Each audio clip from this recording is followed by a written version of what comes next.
Hello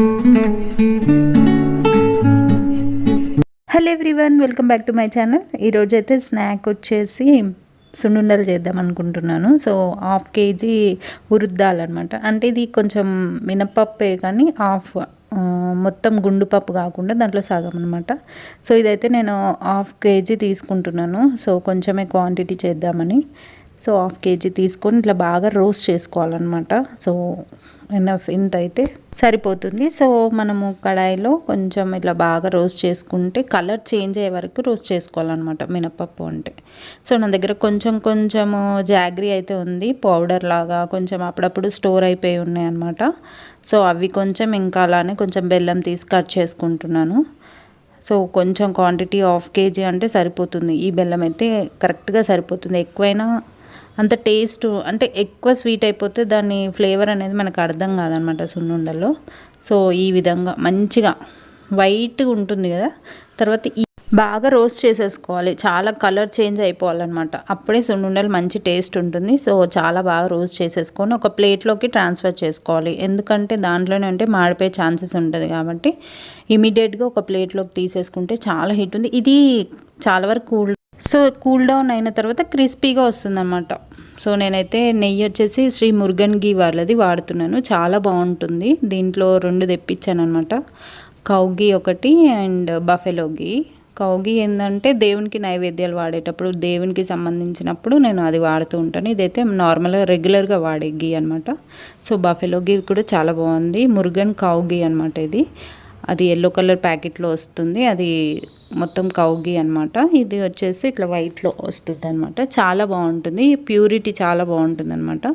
న్యాచురల్గా అనిపిస్తుంది. Flavour కూడా చాలా బాగుంటుంది. అయితే ఆల్రెడీ హీట్ ఉంది కదా, దాంట్లో పోసేస్తే కొంచెం మెల్ట్ అయిపోతుంది అనమాట. తర్వాత మనము ఫస్ట్ కూల్ డౌన్ చేసాం కదా, ఈ మినపప్పు అంతా మనం ఒకసారి గ్రైండ్ చేసేసుకోవాలి. దానికన్నా ముందు ఈ బెల్లం బాగా దంచి పెట్టుకోవాలన్నమాట. సో ఇలా దంచుకుంటే మనకి కలిపేటప్పుడు మిక్స్ చేసేటప్పుడు కొంచెం మనకు అట్లా అనిపించినా మిక్సీ జార్లో కూడా వేసుకోవచ్చు. సో నేను ఈ పౌడర్లోనే కొంచెం బెల్లం కూడా వేసేసి ఒకసారి మిక్సీ పట్టేస్తా. ఎందుకంటే మొత్తం ఈవెన్గా కలిసిపోతుంది అనమాట. సో ఒక ప్లేట్లోకి వేసేసుకున్నా కొంచెం వేసుకొని కొంచెం బెల్లం యాడ్ చేశాను అనమాట. సో యాడ్ చేసి మిక్సీ పడితే ఈ విధంగా వచ్చింది. ఇప్పుడు కొంచెం మినపప్పు పౌడర్ ఇందులో ఉంది కదా, ఇందులో కూడా కొంచెం బెల్లం వేసేసి మొత్తం మిక్స్ చేసేసాను అనమాట. సో ఈ విధంగా మిక్స్ చేసుకున్నాక ఇందాక కొంచెం పౌడర్లో నేను బెల్లం వేసి మిక్సీ పట్టాను కదా, అది కూడా ఇందులో వేసేసుకొని ఈవెన్గా మొత్తం మిక్స్ చేసేసుకోవాలి.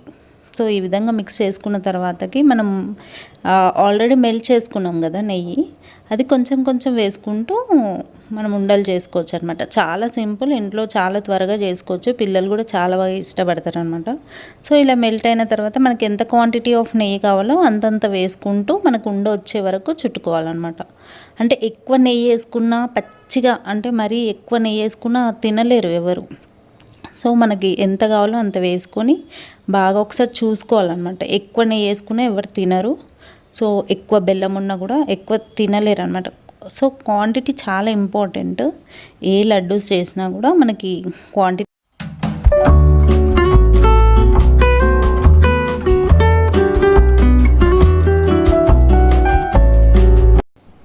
సో ఈ విధంగా ఉండలు చుట్టుకోవాలన్నమాట. మనకి కొంచెం ఊడిపోతున్నట్టు ఇట్లా పొడిగా అనిపించినప్పుడు కొంచెం మనం నెయ్యి యాడ్ చేసుకోవచ్చు. సో మరీ ఎక్కువ కాకుండా మనకి సరిపోయేంత ఉండ వచ్చే వరకు మనం చుట్టుకోవచ్చు అనమాట. కొంచెం పొడిగా అయినా ప్రాబ్లం లేదు.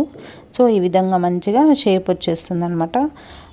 చాలా బాగుంటుంది. చాలా ఇష్టపడతారు మా పిల్లలు, అయితే చాలా ఇష్టపడతారు. అరౌండ్ నాకు ఇది 1/2 kgకి 30 or 32 వచ్చినాయి అనమాట లడ్డూస్. చాలా బాగుంది.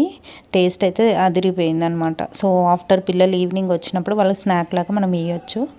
సో వాళ్ళకైతే చాలా ఇష్టము, చాలా బాగా ఎంజాయ్ చేస్తారు. సో మీరు కూడా ఒకసారి ట్రై చేయండి. Please do subscribe to my channel. Thank you so much.